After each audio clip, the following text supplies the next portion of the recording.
2018. Would you all please stand for the invocation and pledge of allegiance?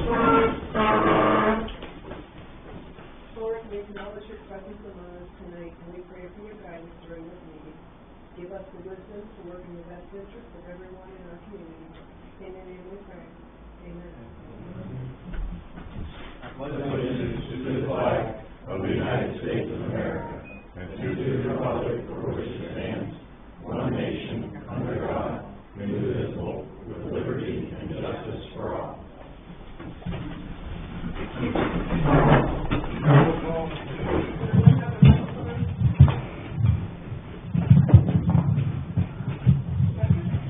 Here.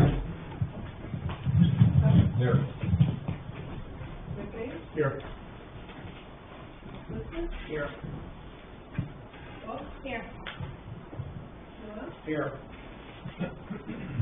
Here. Here. Here. Here.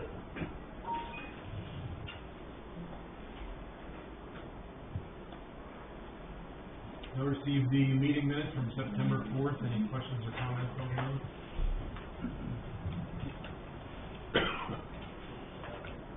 Not those stand as presented.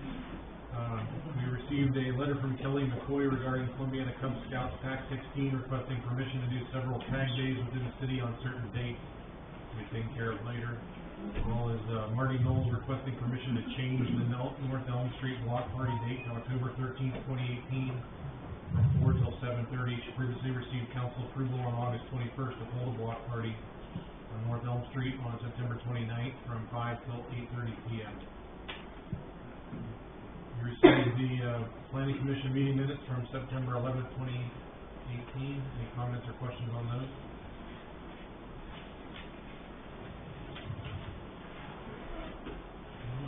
We'll move right into the manager's report.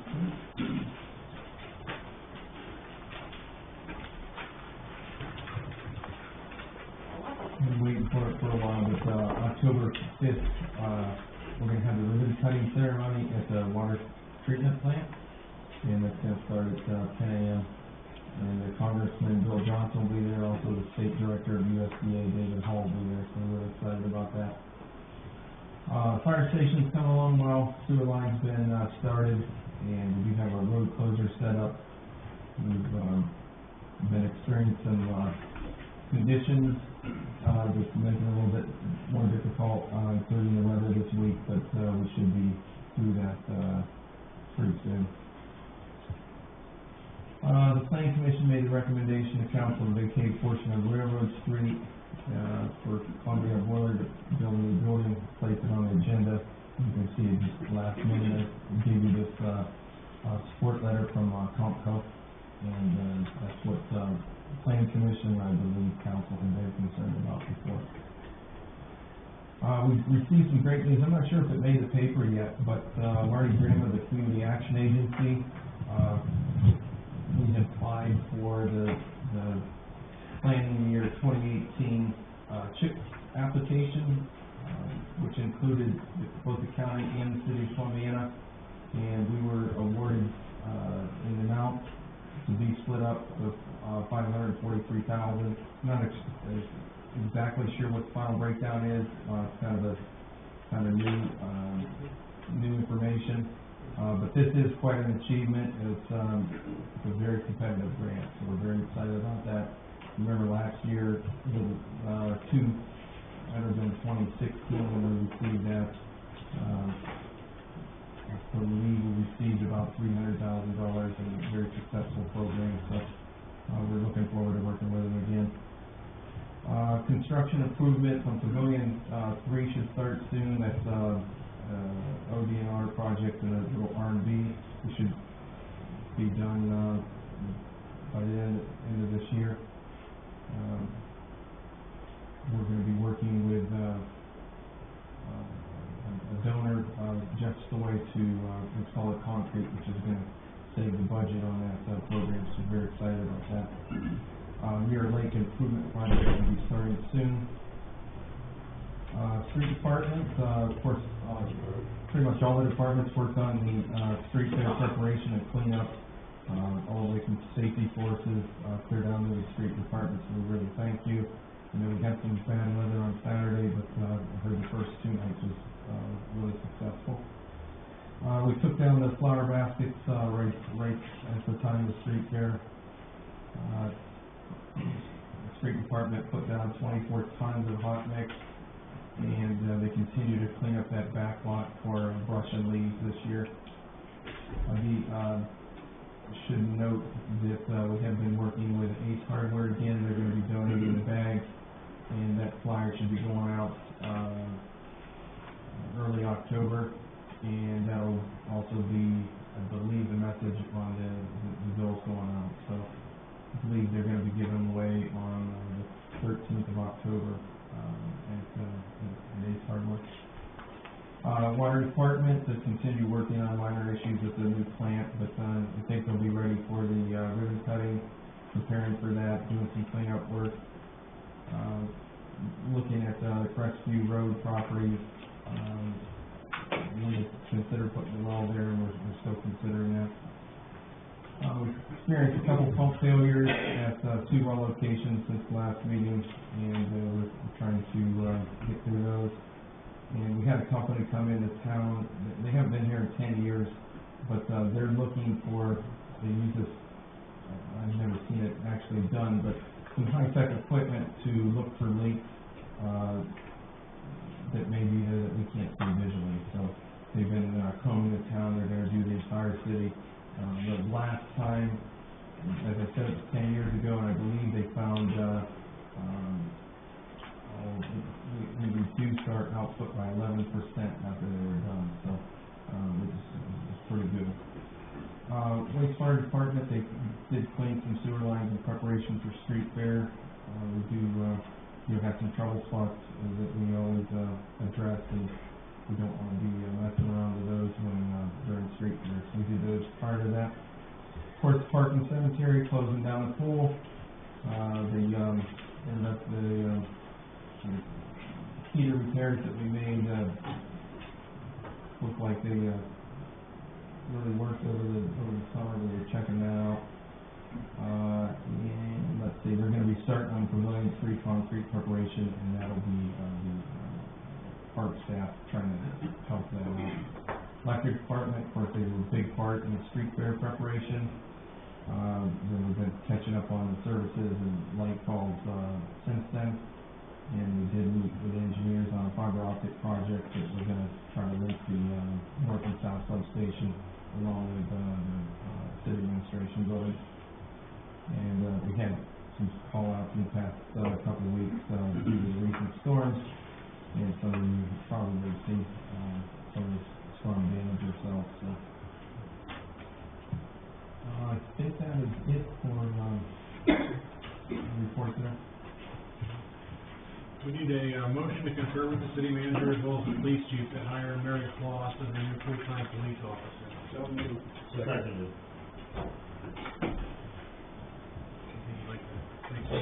Yeah, let's indulge me for just a second. Mary became one of our police explorers when she was about 14 years old.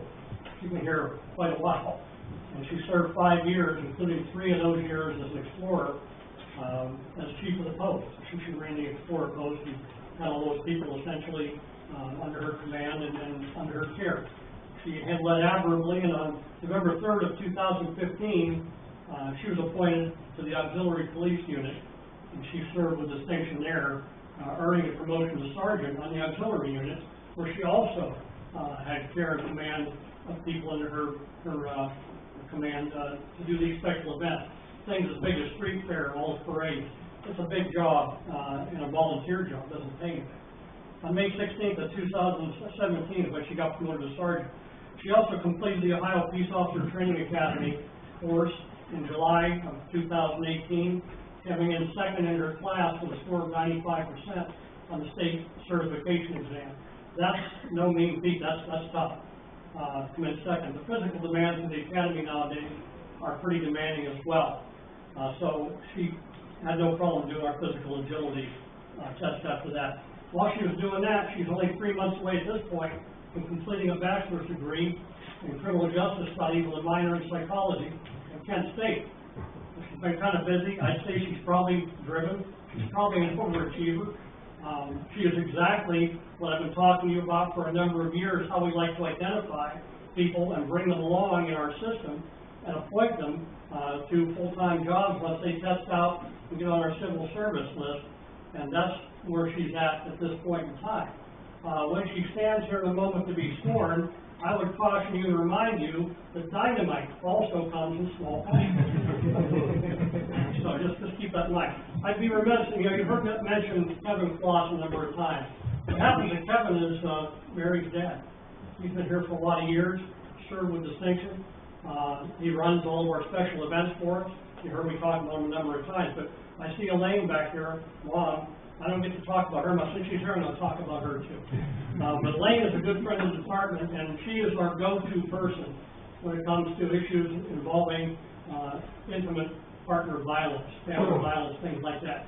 She helps people with protection orders and helps to protect innocent victims of those types of crimes. We really couldn't do our job very well without her help and support. So Mary comes from a very good bloodline. I think she's going to do a great job. I think she's already done a great job.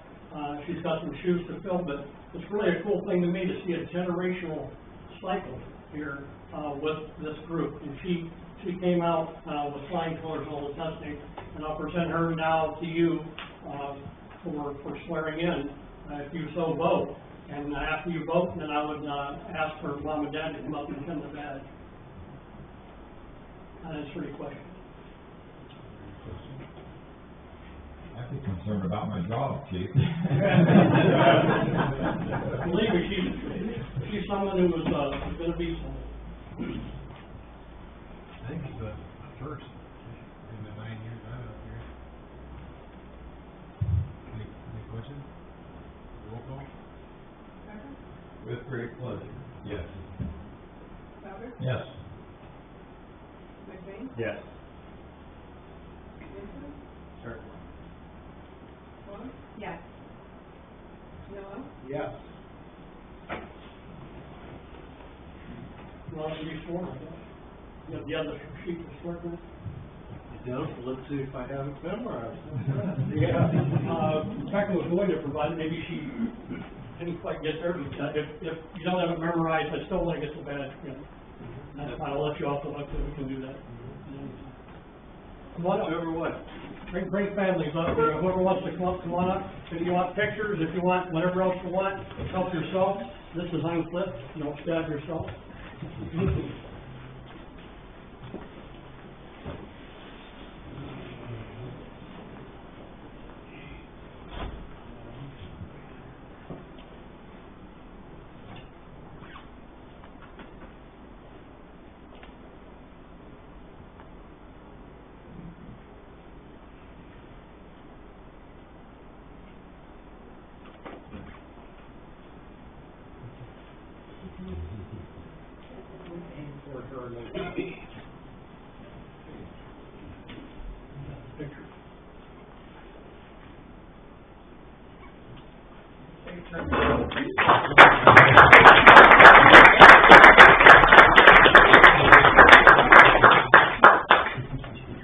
Congratulations.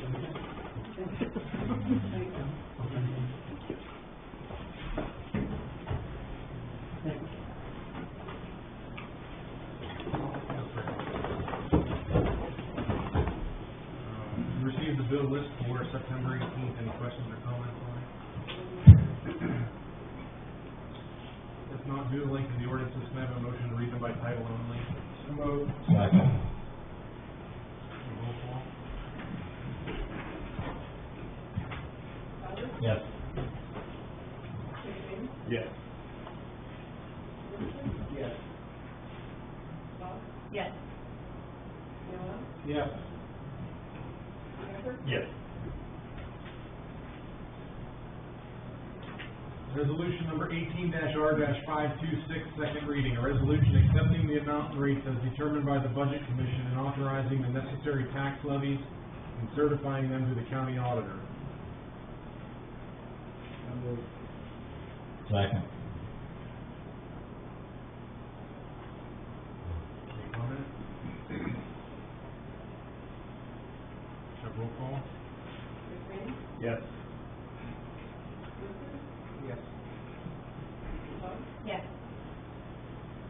Yes. Becker? Yes. Souter? Yes.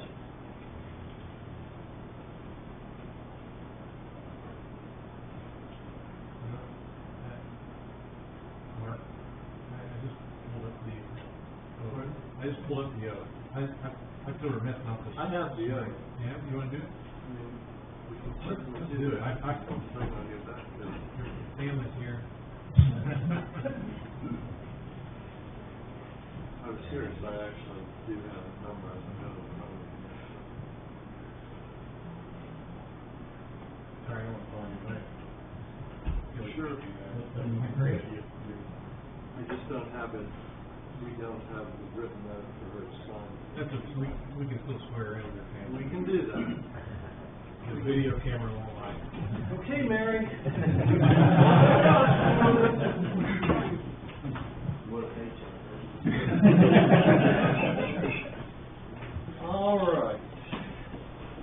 We'll have you raise your right hand, repeat after me. I solemnly swear solemnly swear that I will uphold the Constitution of the United States, that I will uphold the Constitution of the United States, the Constitution of the State of Ohio, the Constitution of the State of Ohio, and the ordinances of the City of Columbiana, and the ordinances of the City of Columbiana, and that I will faithfully discharge my duties as full-time police officer, and I will faithfully discharge my duties as a full-time police officer City of Columbiana. within the Columbiana. Thank you. Thank you.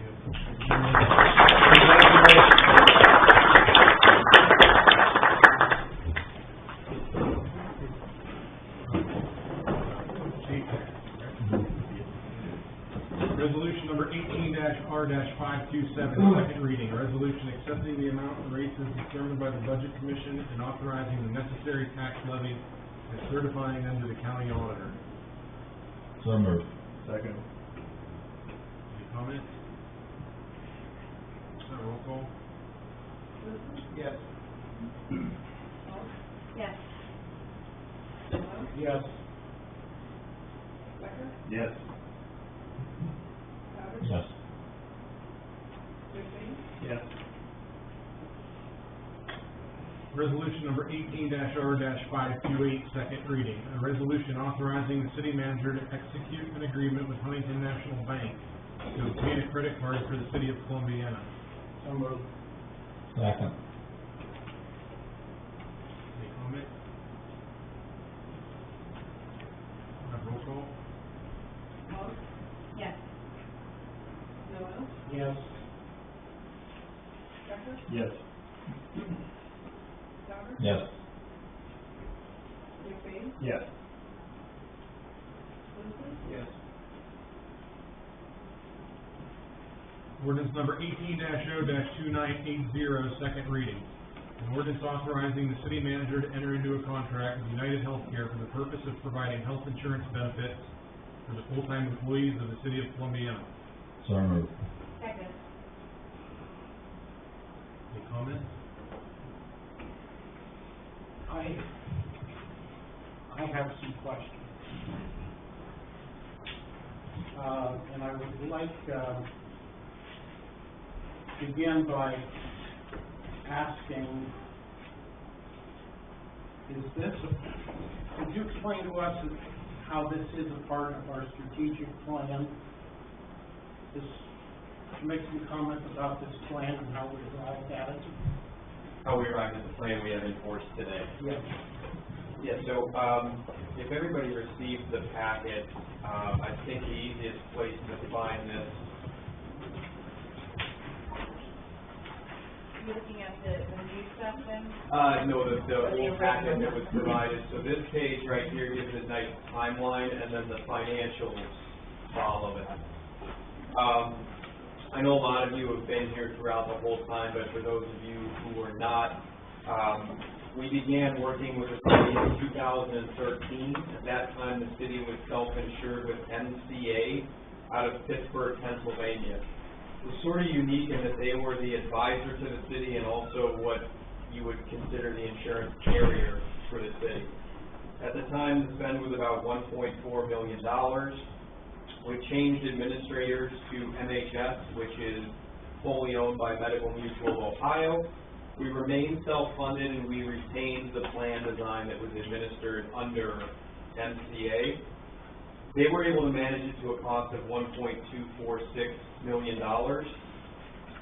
We then made a funding change in 2015, which also came along with it a plan design change to a plan design, which is the one that we have before us today for consideration.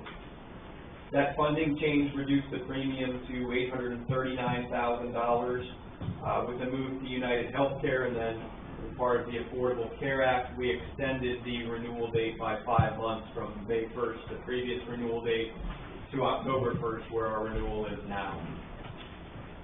We remained with United Healthcare until October 1st of 2016, at which point we moved to Medical Mutual on a fully insured basis. That move reduced costs to $758,000. The city, by way of background, has maintained a workforce of somewhere between 48 and 51 enrolled pretty consistently throughout this time as well. So any reduction is truly driven by the acquisition cost rather than layoffs or a reduction in headcount. From there, we moved back to United Healthcare on October 1st of 17. We negotiated a second-year rate cap of 9.9%, which is in the information that you all have to review. That gets us to where we are today. Rick, any other questions or anything you want to expand upon or dive deeper? Well, first of all, when you talked last time about our last meeting about meeting with the committee, and one comment I want to make is this is a $90,000 increase over the previous year, and it is a premium program, no deductibles at all. The co-pays have changed. It used to be $2,500, $7,500.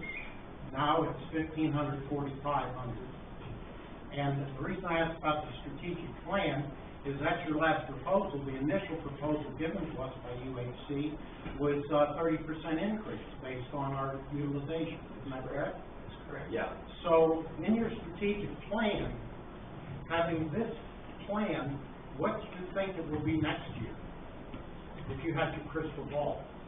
So that's a great question, and given that the incorrect renewal was released, I'd say we're carrying forward rates that are 20% light of where they should be. I think the market evaluation, particularly in the self-funded space that we looked at, bared out to be worse than that. And then on comparable plan design, everyone came in similar shot patterns once they normalized that. But I would say that we are underpriced at 9.9% for the upcoming calendar year, regardless of the plan design that we choose.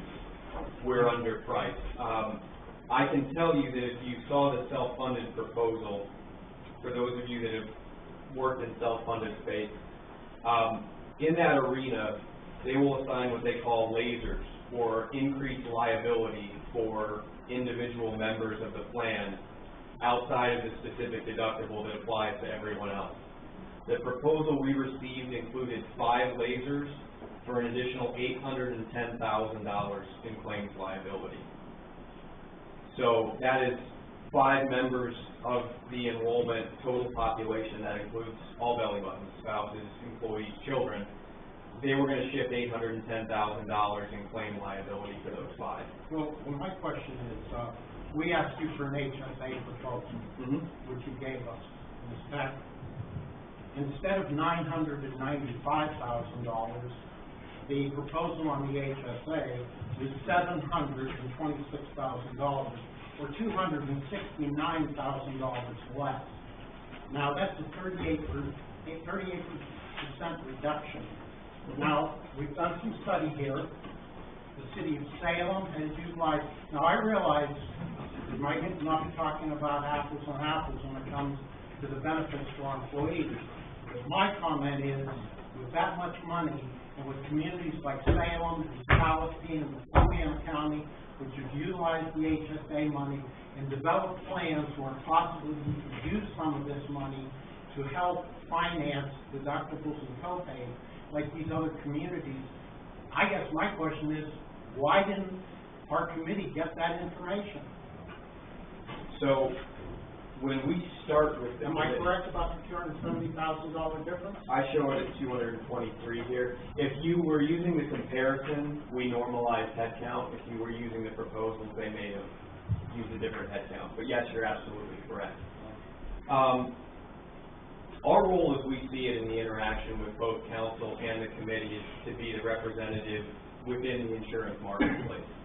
And our first meeting with the committee this year was on June 28th of 2018. We have still not been given a budget target or a plan design target as a committee to seek out coverage. So the committee every year, unless instructed otherwise, is to acquire the same benefits at the best acquisition cost. When we came on board into the self-funded arrangement, we needed to change that. And we changed the funding, and then shortly after changed the plan design. So, in terms of direction, until the first reading, there was no clear direction outside of acquire the same coverage at the best acquisition cost. So, you know, my quick comment, I just want to finish with this. I passed out this information to the people here at the table. And what really upsets me is our employees put 15% of their pay toward this plan. So they've got a lot of skin in the game as far as personally putting money in. And they're going to go up, you know, to $150,000 of employee dollars on top of the $850,000 the city's putting in. And this plan under the HSA would save the employees $41,000, would go down to $109,000. So, I realize we have a committee, and I might not know what all that history is, but I just know when I walk up and down the street, and I have people going, you know, no deductibles. I've got like 5 or 6 people call me up and said, you know, our employees have no deductibles, and their co-pays are down. I mean, we've got a bit, I just want this council to know, we have a rich Cadillac program. And these gentlemen are telling you this price is just going to go up and up. People will switch to consumer-driven health care plans because they know that the best way to control costs is by allowing the employees to have some more skin in the game. Is that not right? I would disagree in the sense that it reduces acquisition costs. It suppresses low-level utilization.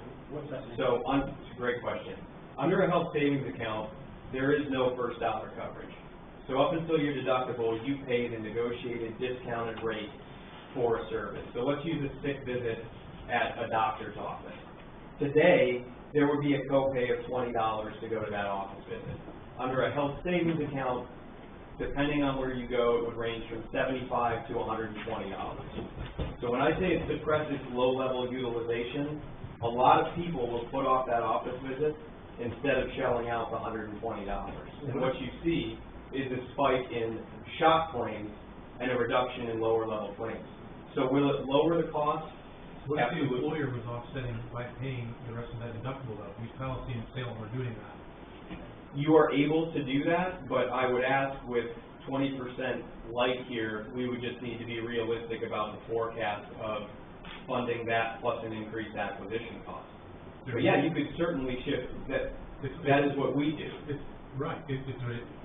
So, and I don't want to, keep going, right? No. No, and you know, if you want to talk about shifting costs, I don't know how much you talked to the committee and explained some of these options to them. Did you explain any of this to the committee? I mean, if you sit down, we've got 270,000 of, well, excuse me, we have 232,000 of the city's money and 41,000 of the employees' money that possibly we could do what Brian was saying and go back and pay down and do like Salem does, where they pay it down to a $250, $500 deductible. We shared the revisions with the committee in the 9/13 meeting on your timeline. did you share those different options and ways of potentially the city helping finance that, or just that, hey, you're gonna have skin in the game like you just told council? We did not have a commitment that the city would finance the health savings account. I mean, I don't think you'd want to. Did you ask us? No. They didn't exactly have an opportunity to be able to met the council and met the last time we did the structure.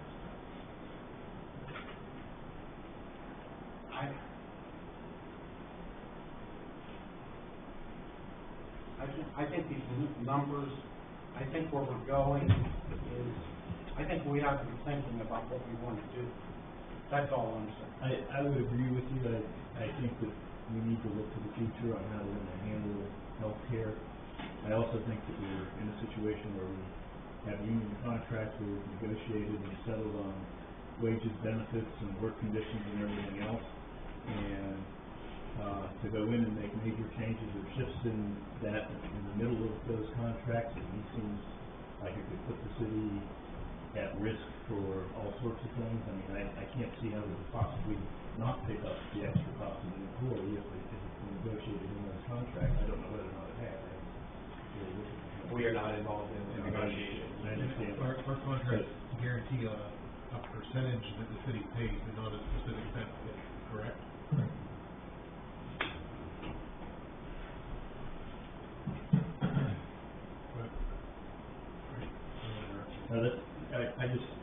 I think that, to me, it makes more sense to go forward with what we're at and then to negotiate future contracts to make the adjustments in the future as opposed to right now in the middle of our existing union contract.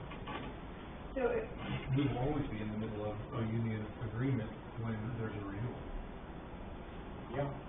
Under the current system, how does that work?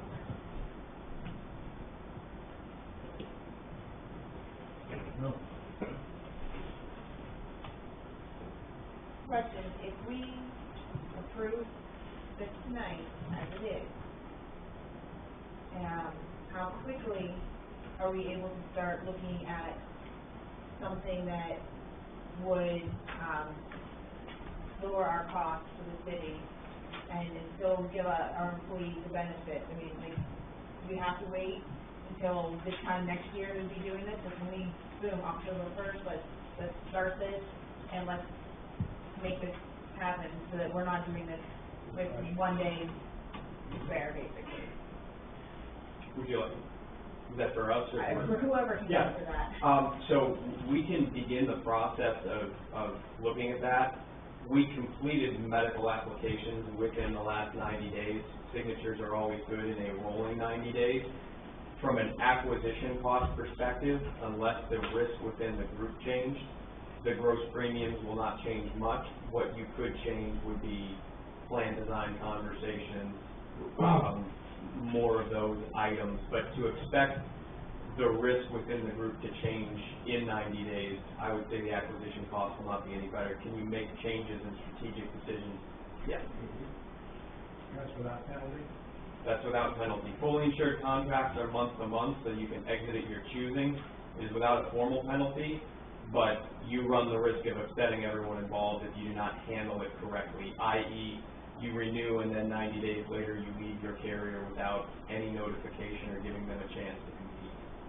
So there's no formal penalty, but there's a way to do it and to do it well. I would like to make a comment. We have fantastic employees. We are blessed. This city has fantastic employees. But what is frustrating to me is we're sitting up here, they're sitting somewhere else, and I think if we were sitting together and we were talking about this, I think we could say, this can be a win-win for both of us. We can save you money, we can save maybe the city some money, and still deliver excellent health care benefits. But I would like to, I think Crystal asked an excellent question about how the process works. But I'll tell you what, I don't know, these are huge numbers. But I think, pretty much from hearing up here too, none of us up here want to reduce benefits to our employees. That is definitely not what we're aiming for. We're trying to save taxpayer dollars. I mean, there's people in this room that don't earn $90,000 a year. So, There's people that don't earn as much as this premium costs. Well, that too. I mean, this is a big chunk of money to just vote on and wait 11 months, basically, before we see this again.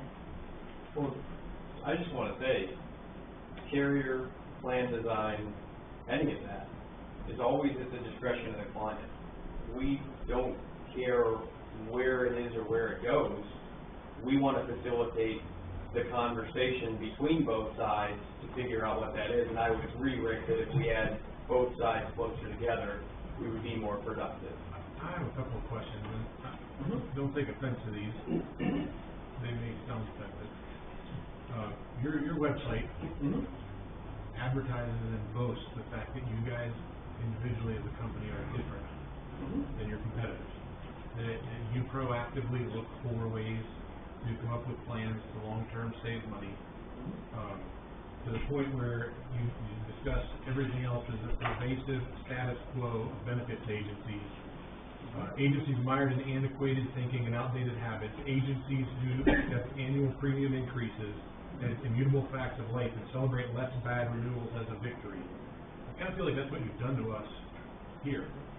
But going further than that, it says that you guys work on strategic planning. It says we take the information from your evaluation, which I haven't seen one, and make new recommendations that are specific to your organizational risk factors.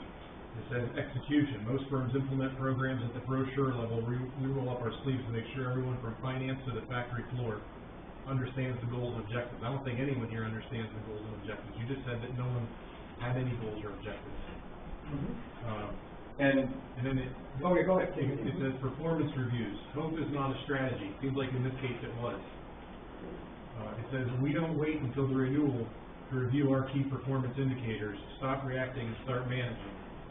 And then it goes on to say we aren't the same thing you already have. We set clear goals, and if we don't deliver, fire us. Yep.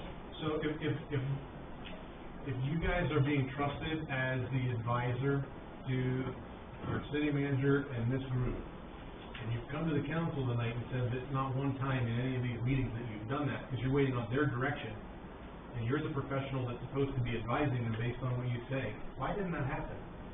It's a great question. We, in the annual market evaluation on June 28th, in an environment where we're dealing with, say, a private enterprise, are given the direction of, many times we had a bad year. We need to reduce premiums by $200,000. Or we had a great year. We don't want to do anything. The same way we would not promise to fund an HSA without the permission of someone at the city, we operated under the direction that we were given, which was retain the benefit at the lowest acquisition cost. I stand by what we say. I stand by our work product. This is evidenced by the reduction from 1.4 million, and we work at the discretion of every client.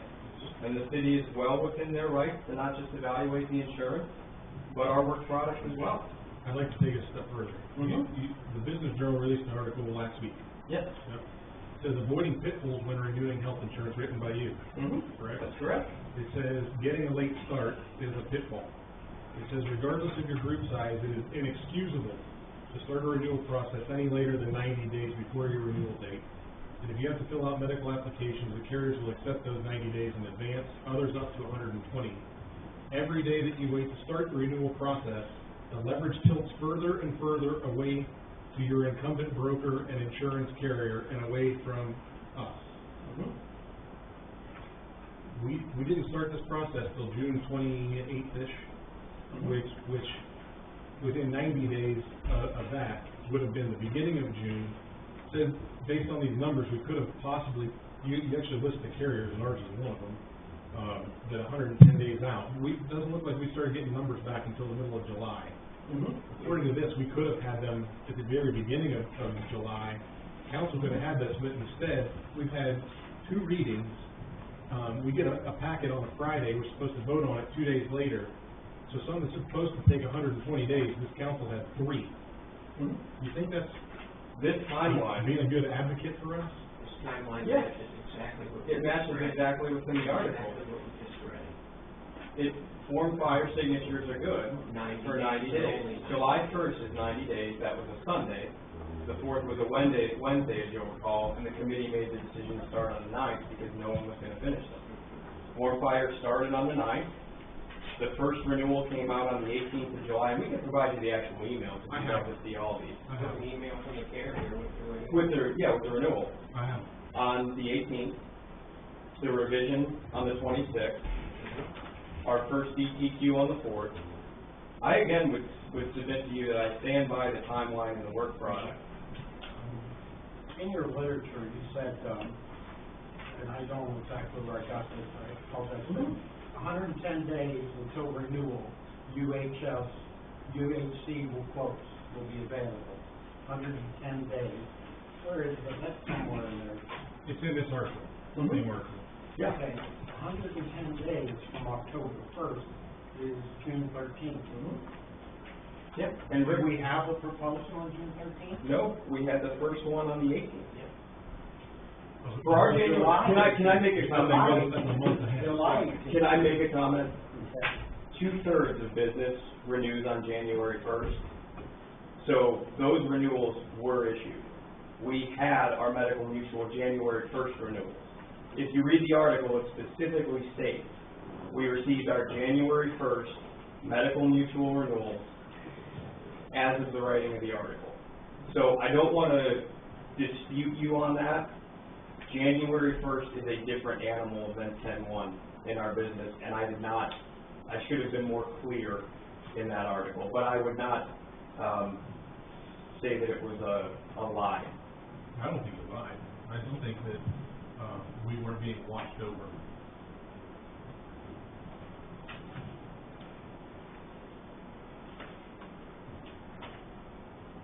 Well, I think it's more the council wasn't being advised of what was going on, the process was going on. That's probably something. I don't think the health committee really was being advised either. Doesn't sound like it. I wasn't privy to them. I've asked for meeting minutes, they don't take them. But I think it would be good to know what recommendations were made. It doesn't sound like there were any, other than, we wanna keep the plan the same, so we're gonna shop it. I think it would be nice for us to be able to, before the process starts every year, have us up here be asked these questions. Did you like the plan?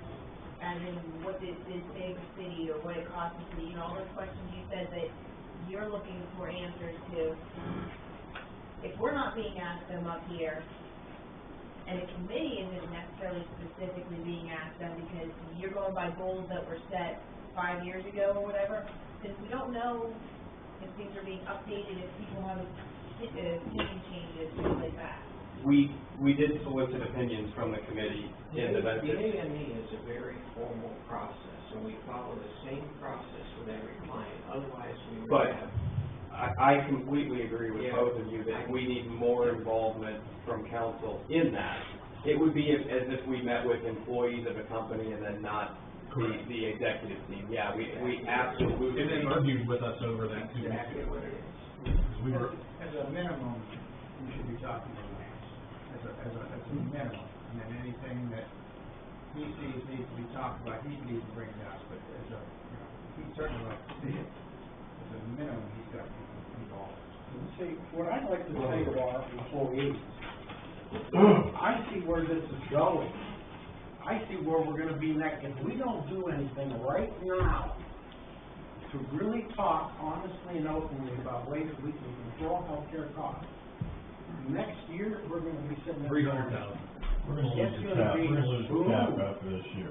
That's correct. Okay, and it's gonna rise. It's gonna boom, so I was hoping, we need to advise. We need to start painting a picture tomorrow, okay, or the beginning of next month. You guys are being paid relatively handsomely for your work, and you do your due diligence. However, okay, if we know we're gonna rise handsomely, okay, then we've gotta have more meetings. 90 days is not gonna cut it, okay? I mean, when somebody says, we need to have a meeting, we have a meeting. And that's what I'm saying. These folks are working hard, but they, you know, you gotta do a hand-in-hand thing. There's gotta be communication back to us, because if there's no communication back to us, it puts us looking like the bad guy. And we certainly are not the bad guy, okay? Health costs are rising all the time, and we all know it. And we've got some employees, got some really young children, you know? They deserve the best that they can get, okay? So I encourage you, you know, if you wanna stay with us, you know, let's start at the most opportunistic point. We can start with the questions and wait until that 110, 90 days, whatever those, to get the quotes and stuff. But there's questions that need answered before then, not after those dates. I think an excellent starting point simply would be what does the number need to be? What is the annual spend allocated in premium and HSA dollars as an aiming point to be able to begin to put that puzzle together, and then determine what concessions are in place as a result of that.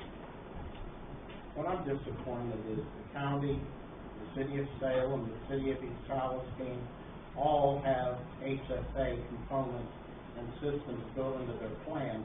And I would have hoped that our committee would have been advised, you know, like, hey, you got to take a look at this. You know, we've got to explore these other options, do something about managing our health care. That's what I'm really disappointed about.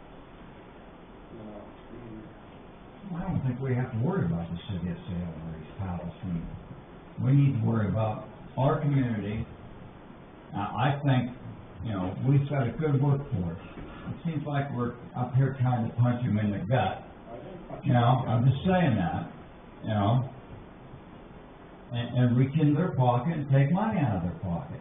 If we want to maintain, if we want members of this community to be happy, then we need a workforce that's going to be willing to get out there and like what they're doing and be happy with what they're doing, and the members of this community, the few extra dollars they're spending on insurance for them would be money well spent, in my opinion. It's not a few extra dollars, though. This increase next year would be $300,000. Next year, I agree. We need to think, you know, we're down to the nitty-gritty right now. We need to act now. But coming next year, we know that there's a huge increase coming. There's no reason to wait a year. These are month-to-month contracts. There's no reason to wait a year. the reason I brought up Salem is because they have for example, they have at least the $250, $500 deductible in their plan. It's actually much higher on the HSA, but the city buys it down. My point is, when I walk down the street, I have people going like, your employees don't pay anything? You know, I mean, I've got like 4 or 5 people coming to me saying, geez, where I work, the government $1,000, $2,000 deductible. I mean, we want to treat our employees fairly. I totally agree with you, but I think there's ways maybe they can see that they can see their own benefits. And I also think that if you structure this properly, their benefits don't change. Nothing. If you look at the HSA program that you provided, the pharmaceutical side of it and access to health care is the same. After the pharmaceutical co-pays do not kick in until after they're done. Right. So if the city was participating in buying down that deductible, and it would not change. It would be the exact same. And our premium would be $300,000 less. So if we took every single employee that was going to tag that deductible, full tilt, we wouldn't come close to $300,000 For next year, yeah. So why would we worry about spending more this year when we could already save it this year? Why wait till next year to start saving it? Because next year we're going to have an increase on either one of these numbers. We may as well have an increase on the lower program number than on the higher one. I mean, I can't figure out why I would want to lay the match $300,000 otherwise. I'm not saying 300,000. One Yeah, you just say 47, and the other one was 240. Okay, yeah. But, and I'm not disputing that, so yes, that absolutely, you could do that, Let's use a magic number of 100. I could care less what the number is. If it was $100,000, why would I want to spend 100? The deferment to that is, you could always not fund the HSA. But if as a city council, they'd agree to fund the HSA, the employees would have it better than what was proposed to the council, and we would save money.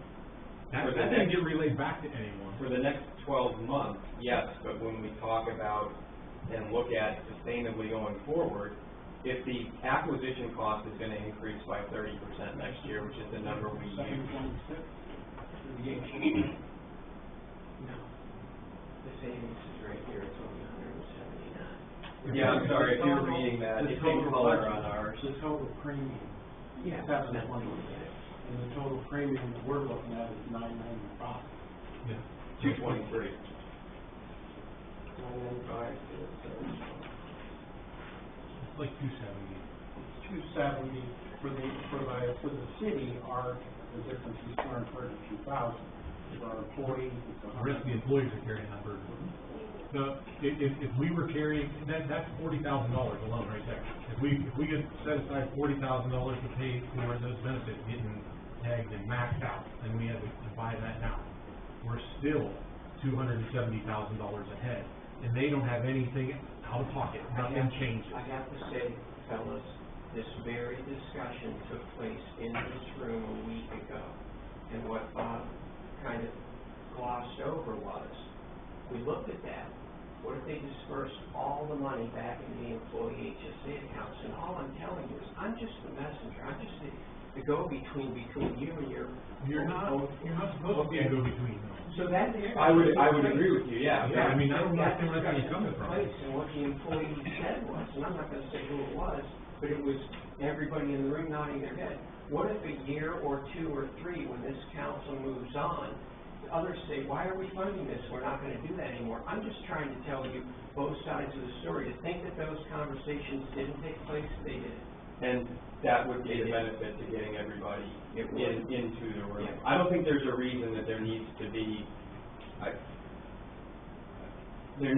a council, but to not involve city council. Yeah, I don't think you were hired to be a moderator. I could be wrong, but I don't know that. No, but the only time we see you folks is for the reading, and I know everyone's busy, but we should be openly communicating what those are in advance. And I think we all could have done a better job of that. This says section 5 of the contract, union contract, says insurance committee, what the committee's for. It says the purpose of this committee is to review benefit levels, review costs, review usage history, investigate other plan designs and or policies that may provide a savings in insurance costs, and formulate recommendations for effective plan management. It doesn't sound like any of those things are in place. It sounds like we were trying to figure out what we could do to keep the benefit we have without taking any steps to try to see if there was a more creative way of doing it.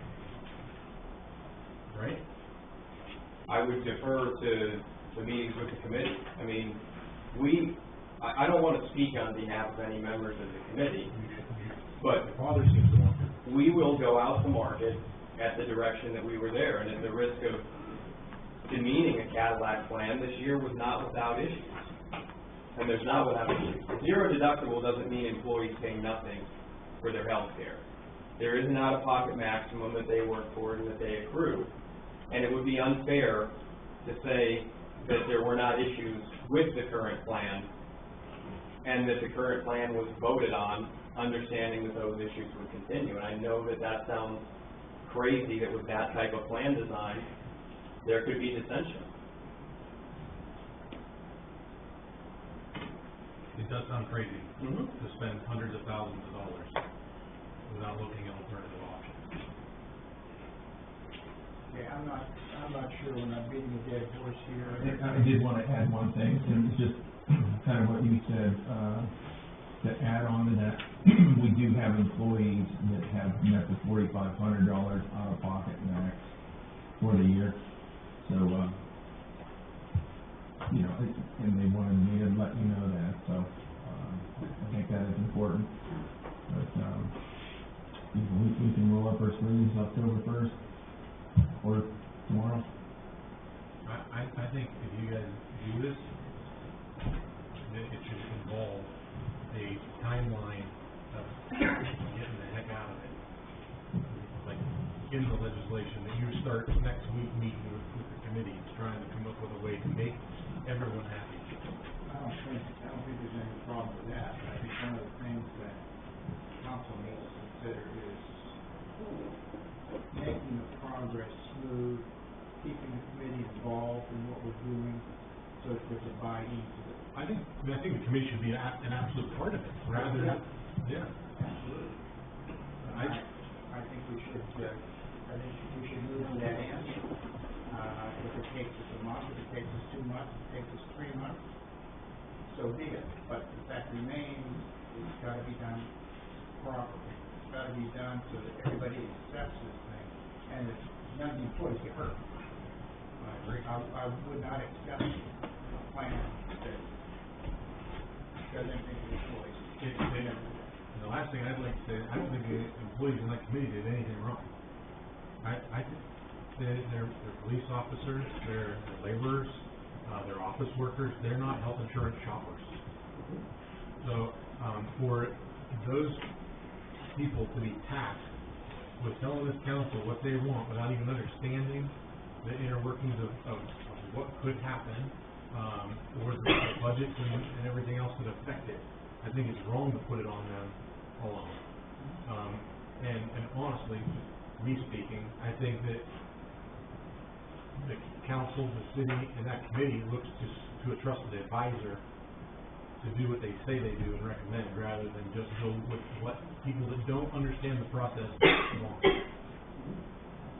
So I think if you guys are on the same page from an employee standpoint, and you can see what's behind the scenes going on to make sure that you keep the benefits but still save the money on the back end, I can't imagine why anyone would not want to do that. There's no benefit to spending more money for the same thing, and there's every benefit to try to make sure you don't lose your benefit. But you have to protect it. If this year this is going to cost $1 million, $1 million in a city of 7,000 people, the increase this year just between the HSA plan and the zero deductible plan, that difference costs every person in this city, on just averaging out a utility bill. Because if we put it back in a utility cost, whatever, it's $80 a family. While the individuals receiving that benefit don't have to pay the deductible to go to the doctor. They do. We're just shifting that cost off. And that's the comment that was made last week that you suggested, Bob, that we're just shifting the cost to the employee. In reality, by going to that plan, we're shifting the cost to the residents of this city. They're the ones that are paying it. That's who shifts the cost. So if we can get creative and figure out a way to keep the deductible within reason and give you all of the benefit that you have and the healthcare protections that you need and keep that balance low, we protect the taxpayer and we ensure that every year that compounds, it's compounding at a lower number rather than starting at $1 million like it would be next year. If you're looking at 30,000 or 30% increase on 700, I prefer that to the 30% increase on $1 million. And that's what sparked this conversation. We don't know what's going to happen next year. I mean, it's crazy. We can do the best we can this year, protect what we've got, protect the city, protect the employees. We'll fight it again next year. You know, if we're lucky, everything's fine. If we're not lucky, we'll fight it. But there is no good reason to light a match to that spread of cash over this year. That's hundreds of thousands of dollars. How much is our water plant payment for the year? $380,000. Right. So this difference would pay for the water plant on an annual basis by itself. Putting it in perspective. Just to have the zero deductible plan. Pays for a $20 million bill.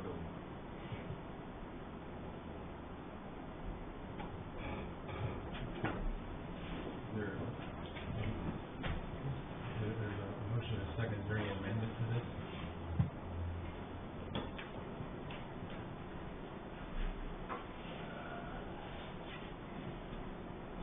Do we need to amend anything to say that we're going to start immediately?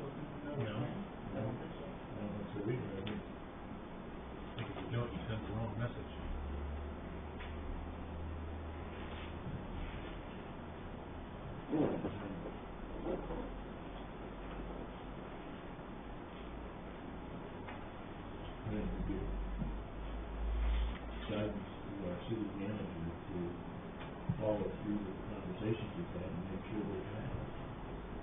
So that's an amendment to the ordinance to make that happen. I also believe we've already committed ourselves to a committee with employees of this city that we're gonna do something. To me, that means more to me than. Yeah, I don't know what committee, what commitment this council has made in regards to this specific plan. I agree short term it should be done. I don't think that they should have to guess what's gonna happen in the interim. But actually, the only commitment was a no vote. It was last meeting. There was no commitment from this council on the plan that they presented. That's right. Yeah, so the commitment, and the employees should know, the city has never done anything to harm you, and tries to go out of their way to make things right long term. But there should be nothing wrong with that being reciprocated and them understanding that over the next 60, 90 days, we need to be immediately working to change this because it's not sustainable. Lance mentioned October first, I mean, can we just say? That's the renewal date. October first, we're gonna start this process over again and start doing the research that we need to further the process, and we just make that commitment without having to.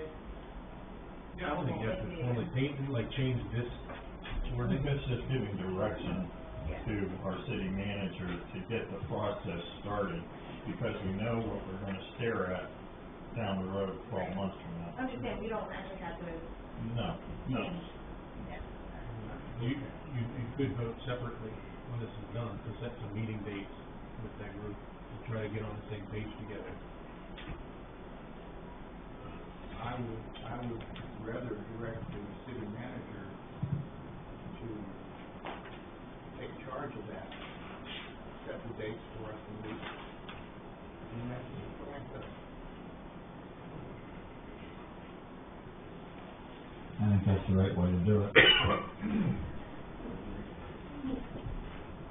I will be here Monday reminding you that the clock is ticking. Roll call?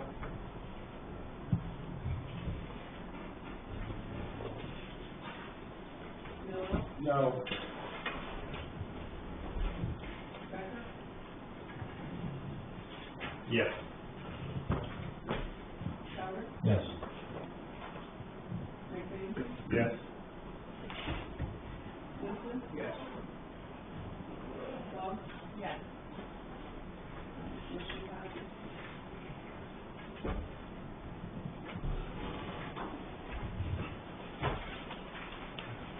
Find where we're at in the agenda.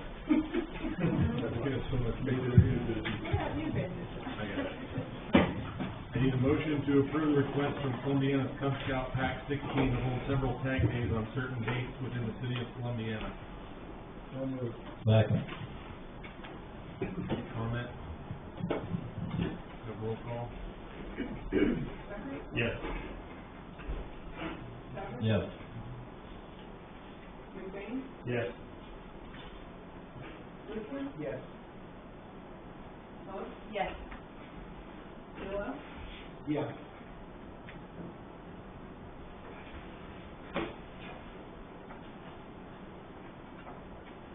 Need a motion to approve, Marty Knowles' request to change her North Elm Street block party date to October 13th, 2018 from 4 till 7:30. Previously received council approval on August 21st to hold it on North Elm Street on September 29th. So moved. Second. Chief, is there any issues with the timeline there for you?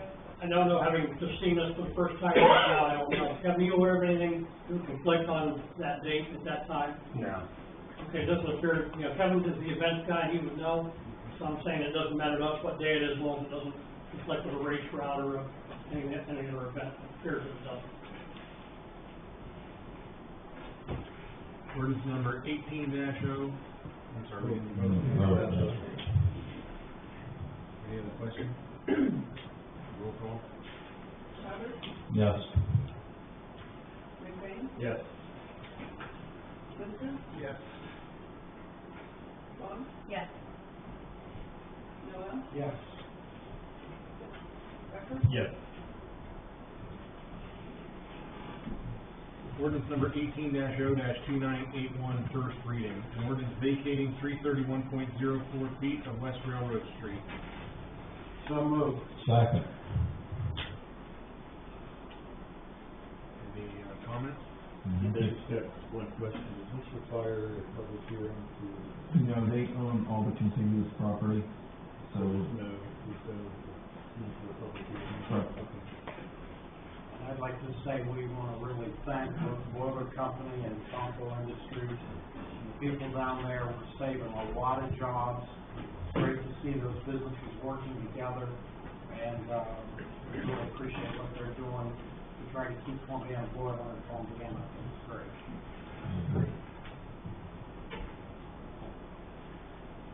Any other comments? Roll call? Ray? Yes. Yes. Yes. Yes. Yes.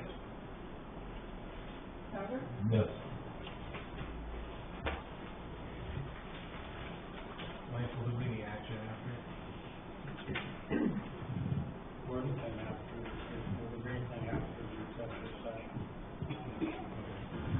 Do council comments now?